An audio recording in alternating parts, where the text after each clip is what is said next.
दोस्तों, अगर आप समझ रहे थे कि मेरी ज़िंदगी है तो अब सिर्फ एक इमोशनल लव स्टोरी रह गई है, तो एपिसोड 21 और ट्वाइस ने ये सोच बिल्कुल बदल दी है, क्योंकि यहाँ से ड्रामा एक नया और ज़्यादा इंटेंस मोड ले चुका है।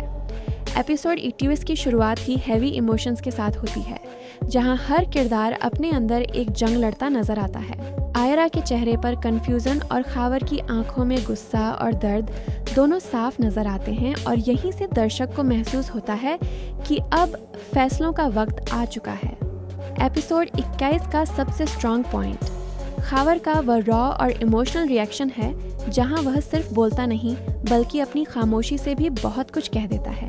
उसका यह अंदर का तूफान ऑडियंस को मजबूर करता है कि वह उसके साथ खुद को रिलेट करे।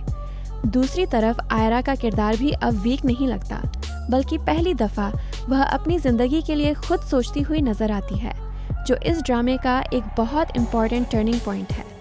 एपिसोड 22 इस इमोशनल टेंशन को और ज़्यादा गहरा कर देता है। यहाँ मिसअंडरस्टैंडिंग सिर्फ बात तक लिमिटेड नहीं रहती, बल्कि रिश्तों को डायरेक्टली हिट करती हैं। आयरा का एक फैसला जो उसके लिए सही हो सकता है, लेकिन खावर के लिए एक शॉक बन जाता है इस एपिसोड का। वह सीन जहां दोनों आमने सामने होते हैं और बातें अधूरी रह जाती हैं, वही सीन पूरी एपिसोड की जान बन जाता है। यहाँ डायलॉग से ज़्यादा पॉज और नज़रें बोलती हैं और ड्रामा अपना मैजिक दिखा देता है। एपिसोड 22 का सबसे डेंजरस एंगल वह तीसरा फैक्टर है जो चुपचाप कहानी में आग लगा रहा है, जिसकी इंटेंशंस अब धीरे धीरे समझ आने लगती हैं, और लगता है कि आने वाले एपिसोड्स में यही किरदार सबसे बड़ा रीज़न बनेगा। रिश्तों के टूटने का एंड की तरफ जाते जाते ड्रामा एक ऐसे पॉइंट पर रुकता है जहां दर्शक के दिमाग में एक ही सवाल घूमता रहता है कि क्या खावर और आयरा का रिश्ता सच में इतना स्ट्रॉन्ग है कि यह सब बर्दाश्त कर सके, या फिर यह भी उन कहानियों में शामिल हो जाएगा जहां प्यार सिर्फ याद बनकर रह जाता है।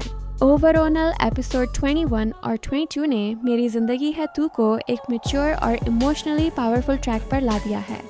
यह ड्रामा अब सिर्फ एंटरटेनमेंट नहीं, बल्कि एक इमोशनल एक्सपीरियंस बन चुका है, और जो लोग स्लो बर्न इंटेंस स्टोरीज पसंद करते हैं, उनके लिए आने वाले एपिसोड्स बहुत हैवी और शॉकिंग होने वाले हैं।